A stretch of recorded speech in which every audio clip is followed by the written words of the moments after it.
Seeds of Wisdom RV and Economic Updates Sunday morning the 8th of June 25. Listen to the full version on the official dinarreport.com website and become our supporter on Patreon. Good morning Dinar recaps. Europe gears up to regulate DeFi in 2026 as MiCA leaves sector in limbo as the EU's sweeping MiCA framework rolls out. Decentralized finance remains in regulatory gray space. But not for long. DeFi's legal status under MiCA still unclear. European regulators are preparing to address decentralized finance, DeFi, directly in 2026, but the foundational challenge remains.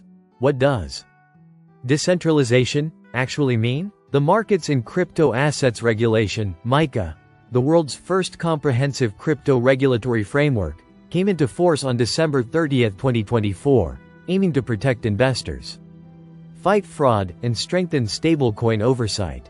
But DeFi protocols are still operating in a legislative gray zone. Speaking on Cointelegraph's Chain Reaction X Spaces on June 4, Vyara Savova, senior policy lead at the European Crypto Initiative, EUCI, pointed out the core issue. No one actually knows what EU policymakers mean by DeFi. Although MiCA outlines detailed licensing and compliance obligations for centralized actors, DeFi has been left largely undefined, and potentially out of scope. Mid-2026, the year of DeFi regulation in the EU. Savova noted that starting mid-2026, EU authorities will begin the process of legally defining decentralization, a prerequisite for regulating DeFi in earnest. Until then, DeFi platforms operate in uncertainty. One of the most contested elements of the original MiCA rollout was its treatment of decentralized protocols. Critics argued it imposed the same Know Your Customer (KYC) and licensing requirements on DeFi as it does on traditional financial entities, a problematic mismatch. However, Recital 22 in MiCA offers some hope. It states that fully decentralized crypto asset service providers should not fall within the scope of this regulation. The challenge: there's still no working definition of fully decentralized. MiCA 2? Not happening, says EUCI despite prior calls, even from European Central Bank President Christine Lagarde, for a MiCA 2 to address these gaps. That sequel regulation appears to be off the table, according to Marina Markazic, executive director and co-founder of EUCI. You have probably heard about a potential MiCA 2. It's not happening. Instead, any updates are expected to be narrow and targeted, particularly around stablecoins, rather than a full legislative overhaul. MiCA continues to undergo rolling revisions every 12 to 18 months, allowing the EU to respond to emerging gaps without reopening the entire framework.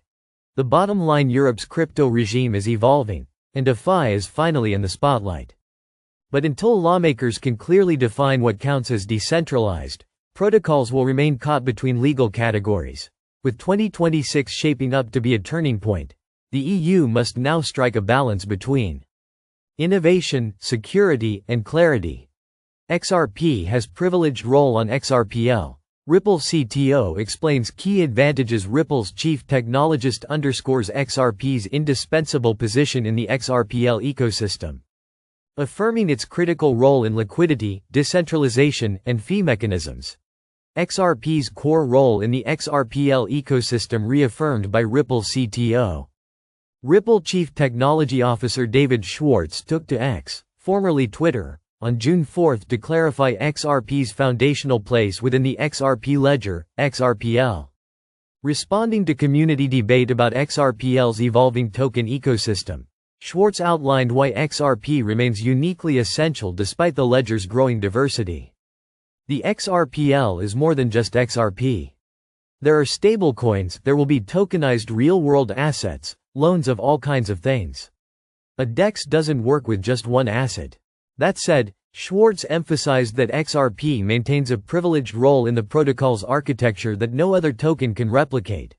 Why XRP is still indispensable. Schwartz detailed several ways XRP is structurally embedded into XRPL's functionality. Universal reception. It's the only asset that any account can receive. No counterparty risk. XRP doesn't require trust lines or third-party issuers. Liquidity first. Pathfinding checks for XRP liquidity first. Auto-bridging.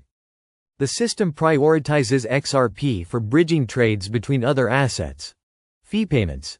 XRP is the only asset that can be used to pay XRPL transaction fees. These design features give XRP an architectural advantage in routing liquidity, powering decentralized exchanges, DEXs, and facilitating trustless payments across the ledger. Market value versus ledger utility. Schwartz concluded with a reflection on the difficulty of quantifying XRP's market value as a function of XRPL's utility. The question to ponder is how much value XRPL can generate and to what extent that can turn into XRP value. He noted the challenge in measuring how XRPL adoption directly translates into demand for XRP, but reiterated that its native, non-replicable role within the network is fundamental to any such growth.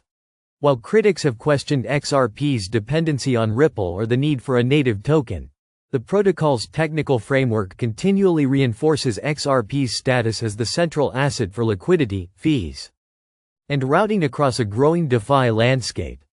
Bottom line, as the XRPL expands to support stablecoins, tokenized assets, and loans, XRP remains its keystone.